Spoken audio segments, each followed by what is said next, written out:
아들 하나님의 말씀은 열왕기상 11장 9절에서 13절까지 말씀이 되겠습니다. 열왕기상 11장 9절에서 13절까지 말씀 봉독해 올리도록 하겠습니다. 솔로몬이 마음을 돌려 이스라엘의 하나님 여호와를 떠나므로 여호와께서 그에게 진노하시니라.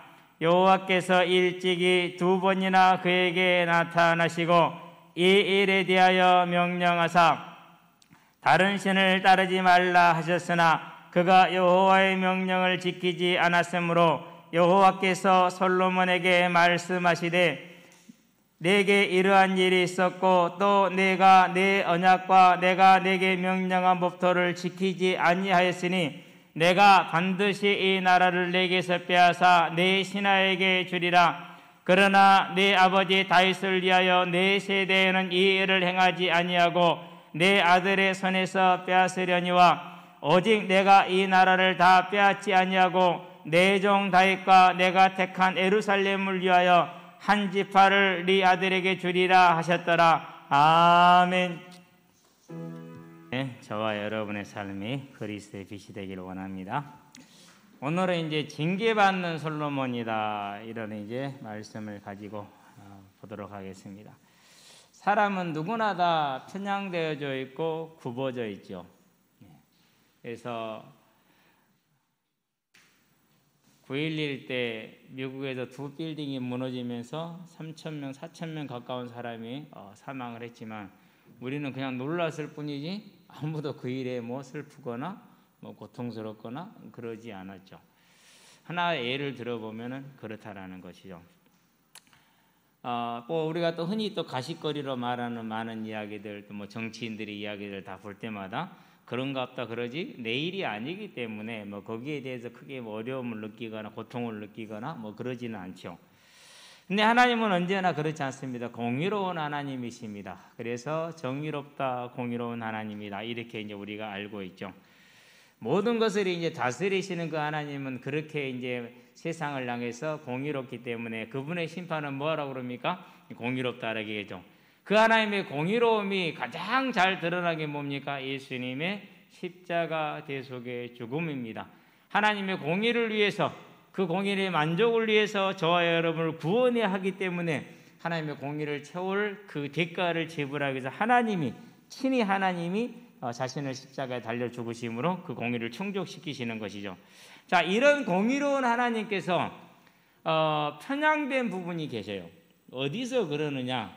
자녀들의 우상 숭배와 타락에 대해서만큼은 불신자에게 하는 것과는 다른 기준으로 역사를 하셔요.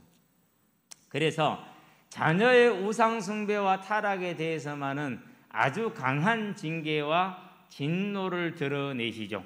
그 결과가 오늘 지금 우리가 보고 있는 솔로몬을 향한 하나님의 징계인 것입니다. 그러면은 이 징계는 그대로 실행이 됩니다. 다윗에게도 마찬가지였죠. 분명히 회개를 했어요. 용서를 받았어요. 그러나 징계는 실행이 됩니다. 우리는 이 사실을 가벼이 여겨서는 안 되고 이 사실을 또 틀리게 생각해서도 안 됩니다. 많은 사람들이 교회에서 이제 이 부분을 이제 좀 잘못 오해하는 부분들이 있어요. 그것도 있을 수가 있고요. 이 솔로몬을 향한 이 징계는 무엇입니까? 히브리서 12장에 보니까 자녀이기 때문에 받는 것이고 그를 하나님의 거룩함에 참여하게 함으로 의와 평강의 열매를 맺게 하기 위하여 내리시는 것이다라고 말씀을 하고 계시죠. 그래서 저와 여러분들은 하나님의 징계는 자녀이기 때문에 당연히 받을 수 있다라는 사실을 기억하시고 그것이 복음이라는 것을 기억하시게 되길 바랍니다. 예. 그래서 오늘 이제 솔로몬은 이 징계를 받는데 이와 동일하게 솔로몬에게 경계하신 하나님이 지금도 저와 여러분에게 경계하시는데 요한계시록에 보니까 7교회 향해서 뭐라 그럽니까? 회개하라를 5번을 외칩니다. 그렇지 않으면 내가 가서 좌우의 날선 검으로 너희와 싸우리라. 두아디라 교회를 향해서 하는 말씀이시죠. 이와 같이 하나님은 지금도 회개를 명령을 하고 계시다라는 거. 그러면 저와 여러분들은 어떻게 하면 됩니까? 이렇게 징계가 임하기 전에 하나님께서 여러 번 경계와 권면을 하셨어요. 그때 듣고 돌아서면 돼요. 이제 저와 여러분들은 매일매일 저와 여러분을 바꾸며 갱신하는 하나님의 사람으로 거듭나기를 주의 이름으로 축원드립니다. 본론입니다. 징계의 목적, 이렇게 이제 말씀을 잡아봤습니다. 성경에 보니까 특별히 이제 신약 성경 서신서다 그러면은 어느 지역의 이름이 있죠. 에베소서, 빌립보서, 뭐 데살로니가서 이런 것을 서신서라고 그래요. 공동 서신이다. 이것은 이제 저자의 이름을 딴 서신이 있죠. 베드로 전서후서, 요한 1, 2, 3서 이런 것은 이제 아무나 모두에게 보냈다 해도 공동 서신이다 이렇게 말을 해요. 그러면 서신서하고 공동 서신이 있죠. 그런 다음에 뭐가 나오죠? 이제 계시록이 마지막에 나오죠. 이 서신서와 공동 서신서와 그리고 계시록을 보니까 거기에서 주로 하나님의 교회를 향한 거짓 교사 이단들의 공격이 있는데 세 가지 유형으로 정리가 됩니다. 하나는 유대의 율법주의를 지켜야 한다라고 말합니다. 그런데 이게 대단히 구분이 어려웠어요. 왜 대단히 이게 구분이 어려웠느냐 하면은요, 사도행전 21장 20절에 보니까 예루살렘 교회에 신실한 교인들이 있는데 수만 명인데 그들이 다 무엇에도 신실하다고 그랬죠?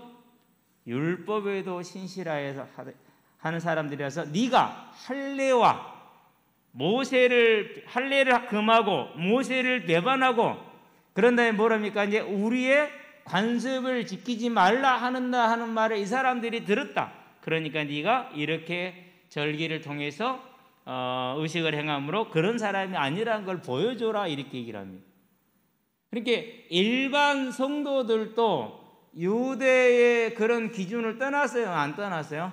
안 떠나고 있어요. 할례, 절기, 그러면서 안 그러면 또 이제 관습, 모세 율법 이런 것들을 다 가지고 있는 거죠. 지금 초대교회 원래 모습이 이렇습니다. 우리가 요즘 좀 뭐라고 할까, 존재하지 않는 초대교회를 만들어 놓고 모델로 세워놨는데 그렇지 않아요. 이런 중에 뭐가 들어온 겁니까? 이제 이러한 의식이 있기 때문에 뭐가 들어오기 쉽죠? 유대 율법주의가 들어오기가 너무 쉬운 거예요. 그런 유대 율법주의 거짓 교사들. 그런 다음에 정반대입니다. 이제 복음이니까 끝났다라는 방임주의 그런 가르침들이 있었어요. 버가모 교회라든가 계시록 2장 14절 15절에 두아디라 교회 20절에 보면은 이제 그런 교회들이죠. 발람의 가르침이 뭐죠? 민수기 24장에 25장에 보니까 발람의 가르침이 나오죠. 그게 뭐예요? 그게 이스라엘 백성을 모압 여인들과 음행하게 만들고 우상숭배하게 만든 거예요. 그래서 발람의 교훈이나 니골라당 같은 것으로 쓰임을 받는데 우상숭배와 음행이 함께 있는 걸 말합니다. 근데 그게 버가모 교회에 두아디라 교회에 그대로 들어와 있었다라는 사실이에요. 그런데 그걸 뭐 했어요? 그것을 내치지를 않았어요. 어느 교회도 그랬죠? 그런 교회 하나 있잖아요. 고린도 교회. 고린도 전서 5장에 보니까 너희에게 행음이 있다는 말을 들었는데 심지어 이와 같은 행음은 이방인에게도 없는 것이라. 너희가 그것을 내치지 않고 오히려 뭐 했다고요? 잘했다고 칭찬했다. 이게 말이 되느냐 이렇게 책망을 하죠. 그러니까 이런 방임주의적인 그런 사고를 가진 거짓 교사들이 초대교회 때에도 행행했다라는 사실이에요.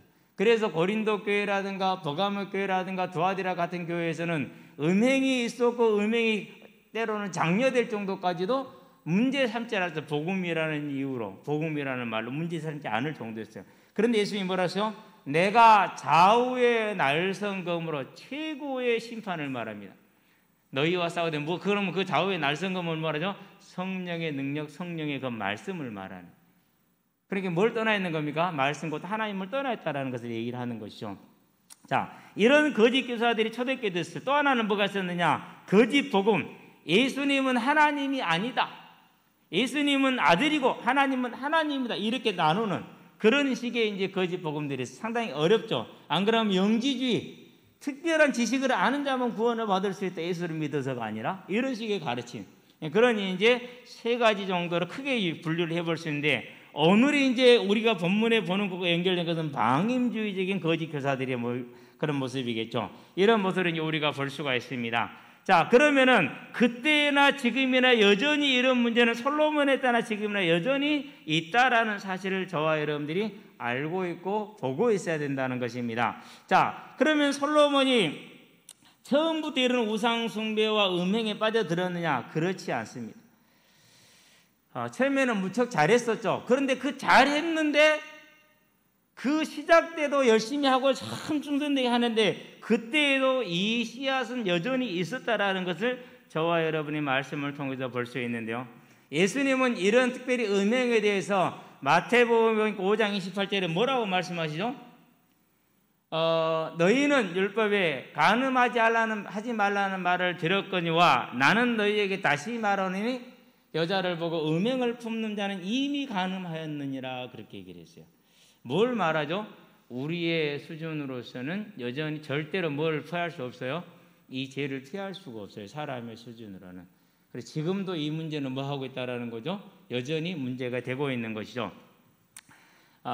고린도전서에도 마찬가지입니다. 그런 자들은 뭐가 됩니까? 고린도전서 6장에 보니까 이렇게 간음을 하게 되면은 하나님께서 출애굽기 20장 14절에 간음하지 말라는 명한 것처럼 이런 자들은 하나님의 유업에서 끊어질 것이라 얘기를 했어요. 어떻게 끊어지느냐? 계시록 21장 7절에 보니까 뭐에 들어가지 못하죠? 천국에 들어가지를 못해요. 읽어보세요. 계시록 27장 7절인가 8절인가 돼요. 이러한 자들, 음행하는 자나 이런 자들은 결코 새 예루살렘에 뭐하지 못한다? 들어오지 못한다라고 지금 얘기를 하고 있습니다.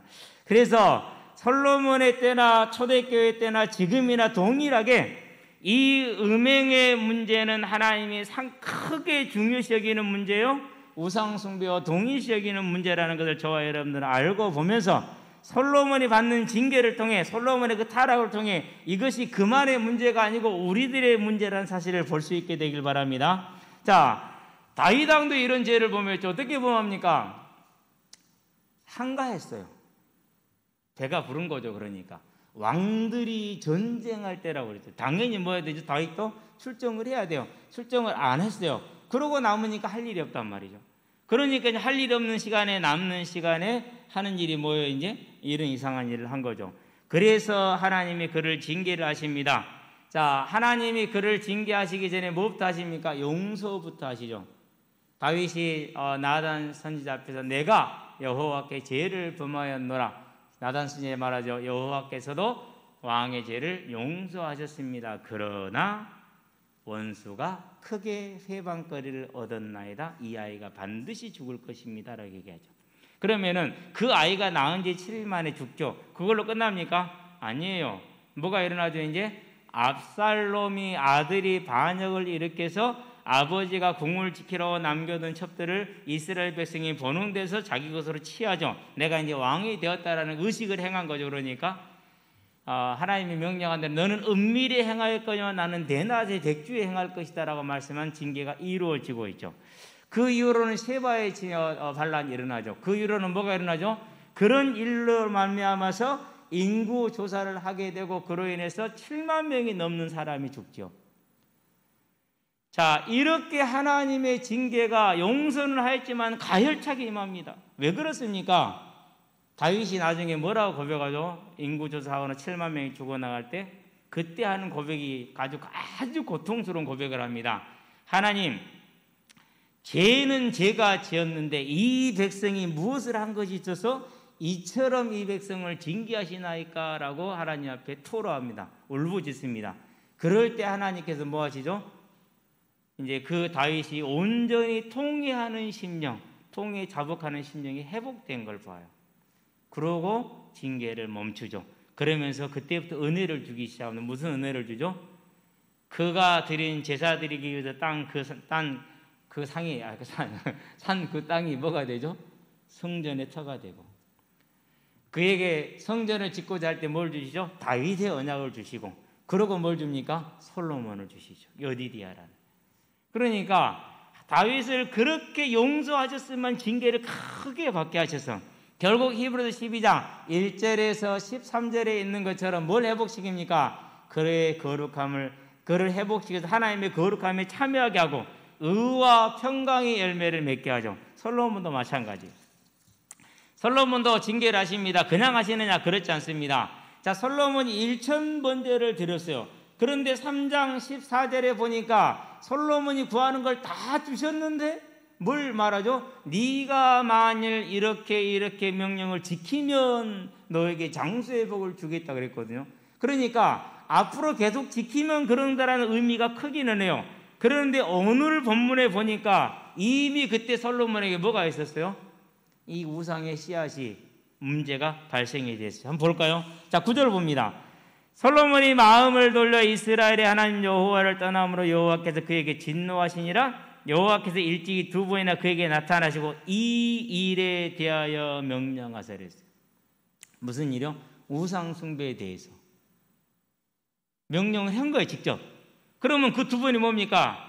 그 두 번이 열왕기상 3장 14절 그리고 9장 6절에서 9절 내지는 6장 12절 성전 건축. 그런데 주석학자들은 전부 다 3장 14절, 6장 6절, 9장 6절, 9절을 얘기를 해요. 그러니까 솔로몬이 1000번제를 들었을 때 이미 이 의도를 가지고 뭐 하신 거예요? 말씀을, 명령을 내리신 거죠. 솔로몬이 들었어요, 안 들었어요? 안 들었어요. 그러고 계속하고 있어요. 그래서 성전을 건축하고 봉헌할 때 이 얘기를 하신 게 6장 12절이에요. 들어요, 안 들어요? 여전히 안 들었어요.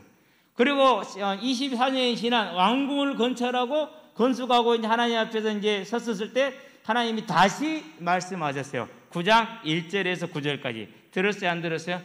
안 들었어요. 이때 생각나는 게 뭡니까? 사무엘상 15장 21절 22절에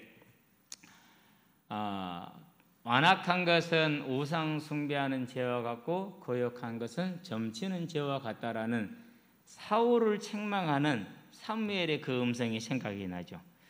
자, 그러면서 이 일에 대하여 우상 숭배에 대하여 명령하사 다른 신을 따르지 말라 하셨으나 그가 여호와의 명령을 지키지 않았으므로 이렇게 얘기를 하죠.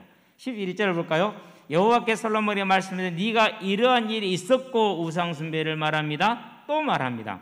또 내가 내 언약과 내가 네게 명령한 법도를 지키지 아니하시니 내 언약과 내가 너에게 명령한 법도가 뭡니까? 그 하나님의 언약은 신명기 17장 16절 17절을 말해요. 아내를 많이 두지 말고 그런 다음에 병거를 두지 말고 그런 다음에 뭘 많이 두지 말고 은금을 자기를 쌓지 말라 이것을 말하죠. 그러니까 우상 숭배에서 시작해서 왕에게 지켜야 될 그 모든 것들을 직접 말씀하셨는데 직접 말씀하신 그것까지도 솔로몬이 듣지 않았다라는 것이죠. 누구보다 더하죠? 사울보다 더해요. 최소한 사울은 뭐는 하지 않았어요? 대놓고 우상에게 절하지는 않았어요. 그러나 솔로몬은 대놓고 우상에게 절을 해요. 그런다고 제사 안 드려요? 아니요. 9장 25절에 뭐 다 했어요? 1년에 3번씩 전 이스라엘 이끌고 유월절, 오순절, 수장절 다 지금 행하고 있어요. 이게 솔로몬이에요. 이것이.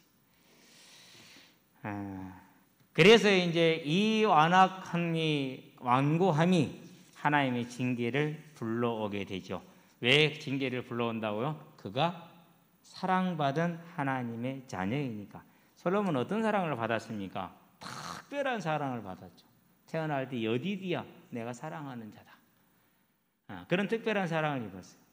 특별한 은혜를 입었죠. 뭘 받았습니까? 전무후무한 지혜, 부귀와 명예를 받았어요. 그러면서 성전에 임재한 하나님의 영광을 눈으로 보았어요. 그리고 제사를 회복하되 절기를 온전히 회복하는 그런 은혜를 입었어요. 뿐만 아니죠. 8장에서 7가지 기도드린 솔로몬의 모습을 보시기 바랍니다. 그 기도에 대해서 하나님이 뭐 하십니까? 들어주셨죠. 그러니까 이런 특별한 은혜를 받은 솔로몬입니다. 그런 솔로몬이 충만할 때 가장 충성될 때 뭐가 함께 진행됐다라는 것이죠? 이 우상과 죄가 함께 진행이 됐다라는 사실을 저와 여러분은 볼 수가 있어요. 자, 그러면은 우리는 이걸 통해서 뭘 보아야 됩니까? 언제든지 누구든지 이러한 죄 가운데 빠질 수 있다라는 것을 저와 여러분은 알 수가 있죠. 그래서 하나님이 징계하십니다. 어떻게 징계하십니까? 내가 너의 나라를 빼앗아서 누구에게 다른 사람에게 주겠다. 사무엘상 15장 28절에도 왕의 나라를 왕보다 나은 다른 사람에게 주시기로 하셨나이다라고 말씀하시는 것과 동일하죠. 자, 그런데 다윗을 생각하여 다 빼앗지는 않을 것이고 너 때에는 빼앗지 않을 것이다라는 말씀을 주시죠. 그래서 이제 31절 32절에 보면은 아히야 선지자를 여로보암에게 보내서 10지파를 여로보암에게 주어버립니다. 그러면 나머지 2지파가 남았는데요. 레위 지파를 빼면 2지파가 남아요. 빼면 13지파니까 14지파까지 하면은, 그러면 이제 누가 남았을까 보니까 베냐민 지파가 남아 있는 것 같아요. 그래서 나중에 베냐민 지파하고 유다 지파가 18만의 병사를 모아서 여로보암을 치기 위해서 군사를 모았어요. 그런데 그때 이제 하나님이 이제 금해서 이제 포기를 하게 되거든요. 그러면 시므온 지파는 뭐냐? 시므온 지파는 소멸이 됐다고 봐야 돼요. 왜 소멸이 됐다고 봐야 되느냐? 이미 시므온 지파가 차지한 땅은 유다 지파에 포함되어 있었고 그 안에 들어가 있어요. 유다 지파의 도움이 아니면은 시므온 지파가 자기 스스로 힘을 차지할 수가 없어요. 그래서 유다 지파에 시므온 지파는 들어가 있는 거고 베냐민 지파 이러면 나머지 10지파가 남게 되어 있거든요. 그래서 이 10지파를 누구에게 넘겨주죠? 여로보암에게 넘겨줘 버리죠.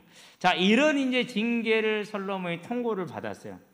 이번에는 꿈으로 직접 말씀하시지 않고 선지자를 보내는데 누군지는 말이 안 나오는데 아마 여로보암을 만난 아히야 선지자이지 않겠냐 생각하는 것이 합당하겠죠. 어쨌든지 간에 이제 이 통보를 받은 솔로몬이 회개를 했는지 안 했는지는 성경이 기록을 하지도 않고 있어요. 알 수가 없죠. 그런데 전도서를 솔로몬이 썼다라는 일반적인 그러한 이제 견해를 따른다면은 솔로몬이 이 회개의 징계를 통고받고 나서 회개를 했다라고 보는 것이 맞습니다. 그래서 전도문의 마지막에 뭐라 합니까? 여호와를 경외하고 그의 명령들을 지킬지어다 이것이 사람의 본분이니라라고 13절에 얘기하죠. 14절에 뭐라 합니까? 마지막에 때 하나님께서 그 사람의 선악간의 행위들을 따라서 뭘 하신다? 심판하실 것이다 라고 얘기를 하죠. 그래서 솔로몬이 회복을 했다고 보는 게 맞죠. 뭐가 회복되어 이루어진 거죠? 하나님께서 원하시는 징계의 목적이 이루어진 것이죠. 자, 그런데 징계의 목적대로 솔로몬은 해결을 했어요. 그런데 나라는 어떻게 되죠? 1000명의 여인들이 해결을 했을까 안 했을까요? 1000명의 여인들은 해결을 안 했겠죠. 그러면 그 1000명의 여인들이 왕자들과 함께 지내는 그 우상 숭배의 모습을 한번 상상해 보시기 바랍니다. 앞으로 이스라엘 역사가 훤하게 보이죠, 이제. 그렇죠. 그러면 이 왕이 이렇게 우상 숭배하며 음행을 저지를 때 이스라엘 백성들은 가만히 있었겠어요? 각 지역에 있는 레위 백성들은 뭐 했어요, 지금? 그렇죠. 이스라엘 백성들은 돌아오지 않았을 거예요. 그 증거가 있어요. 여로보암이 금송아지를 만듭니다. 하나는 베델에 두고 하나는 단에 줍니다. 저기 북쪽에다가. 그러니까 백성들이 거기에 찾아가서 열심히 분향을 합니다. 그러고요, 제사장을 세우되 일반 백성을 세웁니다. 그리고 뭘 정합니까? 절기를 따로 정합니다. 그런데 아무도, 특별히 레위 지파도 거기든 뭐를 하잖아요? 재지가 없고 오히려 열심히 따라가서 금송아지한테 절을 해요. 이런 이제 하나님의 경계를 무시했었을 때 그와 그의 나라에 임한 이 모습을 저와 여러분들 한 번쯤은 생각을 할 필요도. 오늘 주제는 아니니까 다루진 않고 넘어가는데 그러면 저와 여러분들이 오늘 하루를 살아감에 있어서 매일매일 말씀으로 자신을 갱신시키고 자신을 새롭게 하는 일이 얼마나 소중하고 얼마나 귀한 일인지 저와 여러분들은 꼭 기억을 해야 됩니다. 저와 여러분들은 절대 완전할 수가 없고 또 완전해질 수도 없어요. 그러니까 언제나 모든 사람이 불안을 가지고 있고 연약한 모습들을 가지고 있어요. 그런데 그 모든 것 속에서 가장 중심이 되고 중요한 게 뭡니까? 하나님의 말씀에 순복하고 하나님께 순복하는 거예요. 저와 여러분들은 이 삶을 매일매일 갱신시키고 새롭게 해서 세워나가시기를 주의 이름으로 축원드립니다. 왜 그렇습니까? 우리도 똑같아. 그러나 우리에게는 뭐가 있습니까? 이제 이 복된 것들이 있죠. 예배라는 복된 것이 있어요. 자주 들어서 하나님의 말씀을 들을 수 있죠. 또 복이 있어. 무슨 복이 있습니까? 우리를 대신할 희생제물이 언제든지 우리와 함께 있다라는 거예요. 그래서 만일 너희가 너희 죄를 자백하면 그는 미쁘고 오로사 너희 죄를 용서하실 뿐만 아니라 너희를 모든 불의에서 깨끗게 하시리라는 하나님의 그 약속의 말씀이 저와 여러분들에게 있어요. 그래서 저와 여러분들은 요한에서 1장 9절 말씀을 따라서 또 회개하라는 하나님의 요구를 따라서 뭘 해야 됩니까? 회개해야 됩니다. 예수님이 사역을 시작할 때 마태복음 4장이죠. 40일 동안 광야에서 굶주리고 시험을 당하신 후에 이때로부터 예수께서 말씀을 전하실 때 뭐라고 전하시죠? 첫 일갈이 뭐지? 예수님 첫 음성이 복음을 전파하는 첫 음성이 뭐지? 첫 마디가 그게 회개하라 했어요.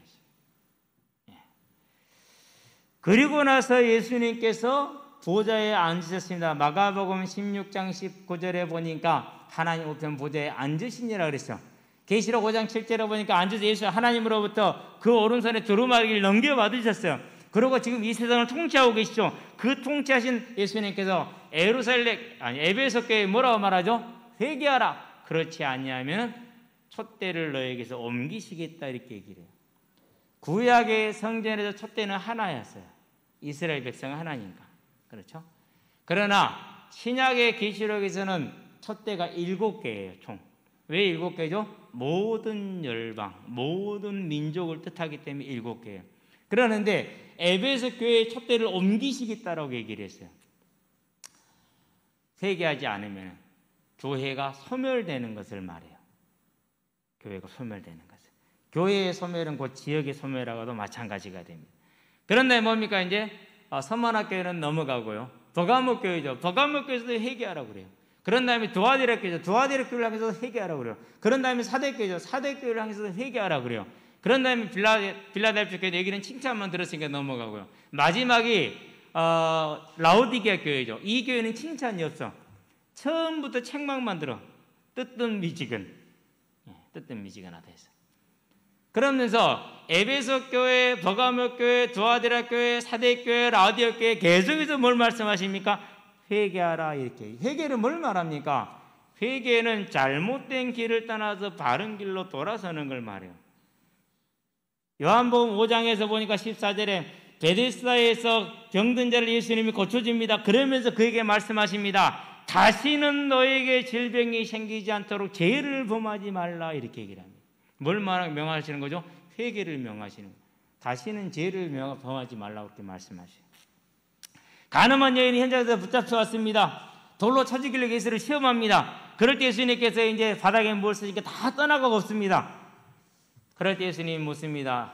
너를 돌로 치려 하던 자들이 어디 있느냐? 여자가 대답합니다. 없는데요. 그렇게 얘기를 하죠. 그러니까 예수님이 말씀하십니다. 다시는 뭐 하지 말라? 죄를 짓지 말라라고. 나도 너를 돌로 치지 아니하노니 다시는 뭐 하지 말라고 그럽니까? 죄를 짓지 말라라고 명령하시죠. 그걸 뭘 말합니까? 돌아서서 바른 길을 가라. 회개를 말하는 것이죠. 저와 여러분은 이제 우리의 삶의 매일매일에 우리 자신을 하나님 앞에 세우고 놓음으로 회개의 삶을 살아서 하나님과 동행하는 믿음의 능력의 삶, 성령이 우리 안에서 강하게 힘있게 역사하는 믿음의 삶을 살기를 주의 이름으로 축원드립니다. 결론입니다. 생명의 성령의 법입니다. 징계는 생명의 성령의 법의 방법이기도 합니다. 하나님의 자녀를 바르게 세우기 위한 것이 징계이고 마지막 수단이기 때문에 그렇죠. 그래서 저와 여러분은 징계 전에 경계와 권면을 받을 때 뭐 하면 됩니까? 돌아서면 됩니다. 누구나 죄를 짓습니다. 누구나 실수합니다. 누구나 부족합니다. 하나님은 저와 여러분들에게 완벽하라고 명한 것이 아닙니다. 깨닫거든 회개하고 돌아서라고 말합니다. 말씀을 듣거든 회개하고 돌아서라고 말합니다. 저와 여러분들은 이 하나님의 부름에 응답하는 사람들이 되길 바랍니다. 자, 그러면 사단이 교회에 하는 거짓이 뭡니까? 발람의 가르침이 무엇이며 이세벨의 가르침이 무엇입니까? 다른 것이 아니라 회개 없는 십자가를 주는 겁니다. 괜찮아라는. 용서돼서 변화되지 않은 삶을 용서됐다고 말해요. 그건 용서된 게 아니에요. 변화되지 않은 삶은 하나님의 만나지 못한 삶 그대로 있는 거예요. 지금 저와 여러분의 삶이 이제는 이 사단의 거짓에서 벗어날 수 있게 되기를 바랍니다. 변화돼야 돼요. 왜요? 성령이 주인이 됐는데 사단이 주인 된 것과 삶이 같을 수는 없잖아요. 주인이 달라졌으니까 분명히 변하거든요. 첫 번째 변화가 뭡니까? 갈등입니다. 갈등이라는 게 뭐죠? 이거 아닌데, 이러면 안 되는데. 하나님은 그 중심을 아세요. 이전에는 아무렇지도 않던 것이 이제는 아니라는 거예요. 그런데 그게 뭐예요? 나도 모르게 또 되죠. 그런 갈등하는 심령에 하나님께 부르짖을 때 하나님이 뭘 주신다고 약속하셨어요? 새 힘을 주시겠다 약속하셨어요. 그래서 내가 변화되었어도 누구를 정죄할 수 있어요? 없어요? 할 수 없어. 왜요? 나도 내 힘으로 된 거 아니요. 하나님이 주셔서. 하나님이 죄를 알게 했어요. 하나님이 변화할 힘을 주셨어요. 그래서 된 것이기 때문에. 사단이 저와 여러분들 주는 거짓 복음이 없습니다. 무슨 복음입니까? 경건 없는 복음을 줍니다. 경건 없는 복음. 그것도 복음이라 말해. 이게 진짜 복음이야. 도를 통달했으니까 이제는 그런 것은 문제가 안 되는 거야 라고 얘기할 수 있어요. 제가 자꾸 웃음이 나오려고 그래요. 오해 없이 들으시기를 바랍니다. 오해 없이. 그것이 버가모 교회였고 고린도 교회였고 두아디라 교회였다라는 사실이에요. 그래서 좌우의 날선 검으로 너와 싸우리라 그랬어요. 저와 여러분의 삶은 이제 주님이 명하신 대로 회개의 삶으로 들어가시게 되길 바랍니다. 복음을 전하기 막 첫 음성이 회개하라 천국이 가까웠다라고 말씀하십니다. 모든 민족과 족속을 향해서 이제는 회개하라 명하셨다라고 분명히 말하고 있습니다. 예수님의 십자가 대속의 죽으심과 부활은 모든 백성이 전파되는 것은 이제는 그 죄악을 떠나서 하나님의 백성으로 이제는 사단을 위한 삶에서 하나님을 위한 삶으로 돌아서라는 회개의 명령입니다. 사도행전 17장 30절에. 그러고 지금 교회가 세워져 있습니다. 고린도 교회죠. 그런 자들은 교회에서 쫓아내라고 말합니다. 계시록입니다. 2장 5절에서 에베소 교회입니다. 회개하라 그렇지 않으면 너희 촛대를 옮기리라고 말합니다. 이제 저와 여러분들은 하나님의 징계의 목적은 우리를 회복시키는 것이나 징계에 이르기 전에 하나님의 경계와 권면을 들었었을 때 하나님을 사랑하고 네 이웃을 네 몸과 같이 사랑하고 이 복음을 땅끝까지 전하라는 이 하나님의 명령을 들었을 때 저와 여러분은 이 일에 우리 자신을 온전히 드리는 하나님의 사람으로 서기를 주의 이름으로 축원드립니다. 그래서 저와 여러분들은 뭐 하는 것입니까? 매일매일 주의 이름을 부름으로 우리 자신을 하나님께 드리고 하나님의 은혜를 구하여서 의와 평강의 열매를 맺어서 뭐 하면 됩니까? 그게 이 세상의 빛으로 증인이 되고 이 세상을 향한 그리스도의 향기가 되어서 복음을 증거하는 삶으로 설 수 있게 되길 바랍니다. 제가 이 동네에 오니까 방아잎이라는 것이 있고 계피라는 게 있더라고요. 저는 이제 어려서 그걸 한 번도 본 적도 없고 먹어본 적도 없었거든요. 근데 이제 얼마 전에요. 여기 이제 거의 지금 2006년에 왔으니까 15년이 넘었잖아. 친구가 방아잎을 좀 말려달라고 그래요. 그래서 올 초 여름까지 열심히 방아잎을 베서 버렸거든요. 그러다가 이제 방아잎을 보니까 없어. 시간이 지나보니까 꽃이 피니까 보이더라고. 그래서 이제 걷어서 말려봤어요. 이제는 그 냄새가 좀 좋아요. 향긋하니. 그게 이제 향긋하게 느껴져. 처음에 좀 그게 뿌렸는데 잘 말렸어요. 말려가지고 이제 딱 망에 담으니까 냄새가 저 은은해졌어요. 가까이서 봐야만 맡을 수가 있어요. 저와 여러분들이 그 그리스도의 향기를 가까이 있든 멀리 있든지 간에 빛으로 향기로 전할 수 있는 회개가 있는 삶, 거룩한 삶으로 우리를 세워서 우리는 경계와 권면을 받을 때 그때그때마다 우리 죄를 자백하며 용서를 받아 징계에 이르지 마시고 설령 징계 중에 있다 할지라도 하나님이 버린 것이 아니라 나를 사랑하시는 증거이기 때문에 믿음이 확신에 서서 매일매일 삶을 하나님께 드리시게 되길 바랍니다. 특별히 저와 여러분의 삶이 전도자의 삶에 서는 것은 하나님의 명령이라는 사실을 알고 그 안에 온전히 충성하는 자들이 되기를 주의 이름으로 축원드립니다. 기도합시다. 살아계신 아버지 하나님, 솔로몬 왕을 여러 차례 오랜 기간 경계하시며 권면하셔서 그를 회개케 하기를 원하셨으나 끝내 그가 완고하고 완악할 때 결국은 징계를 명하시고 그 징계를 통해 솔로몬을 회복시키신 것을 봅니다. 이제 우리는 하나님의 경계와 권면을 들을 때 우리의 죄를 하나님 앞에 내려놓고 온전히 회개하게 하므로 징계에 이르지 않게 하시며 설령 징계를 받는 일이 있다 할지라도 우리 자신이 하나님의 사랑을 받은 자녀임을 알고 더욱더 하나님 앞에 우리 자신을 회개함으로 의와 평강의 열매를 맺는 하나님의 뜻이 이루어지게 하는 삶이 되어 우리가 그리스도의 증인으로 하늘의 소망 가진 증인으로서 이 복음을 땅끝까지 전하는 일에 쓰임 받을 수 있도록 주께서 주장하시고 인도하여 주시기를 그리스도신 예수의 이름으로 기도합니다. 아멘.